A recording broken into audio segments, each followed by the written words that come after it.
కొత్తగా కడుతున్న ఇంటికి సెకండ్ టైం ఐరన్ వర్క్ అనేది ఈ వర్కేనండి. అదే పిల్త్ బీమ్ ఐరన్ వర్క్ అనమాట. కానీ ఇక్కడ మేము థర్డ్ టైం అయితే చేస్తున్నాము. సెకండ్ టైం అనేది అవుట్ సైడ్ కాంపౌండ్ వాళ్ళకి సంబంధించిన బీమ్ అయితే కట్టాము.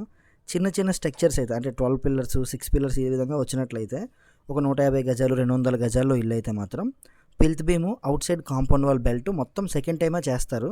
కానీ ఇక్కడ మాకు ఇల్లు అనేది 352 గజాలు 3150 ఎస్ఎఫ్టీ అవ్వడం వల్ల ఓనర్ రిక్వైర్మెంట్ బట్టి కాంపౌండ్ వాల్ కూడా కొంచెం హెవీగా ఇవ్వాల్సి అయితే వచ్చింది. సో అందుకే మేము సెకండ్ టైం అనేది కాంపౌండ్ వాల్ మొత్తం బీము కాంపౌండ్కి సంబంధించిన పిల్లర్స్ వర్క్ అయితే చేయించాము. Third time plinth beam concrete work అనేది పెట్టుకున్నాము. అలానే పిల్త్ బీమ్ కాంక్రీట్ వేస్తున్నప్పుడు పిల్లర్ టు పిల్లర్ కన్ఫర్మ్గా బీమ్ అయితే ఉండాలండి. మనకి వాల్ వచ్చినా రాకపోయినా అన్ని పిల్లర్స్ లాక్ అయినట్టుగా చూసుకోవాలంటే అన్ని పిల్లర్స్ లింక్ ఉన్నట్టుగా పిల్త్ బీమ్ అనేది స్ట్రక్చర్ వైజ్గా చూసుకోవాలి. అలానే మనకి ఎక్కడెక్కడ వాల్ వస్తుందో దాని కింద కంపల్సరీగా బీమ్ అయితే ఉండాలి.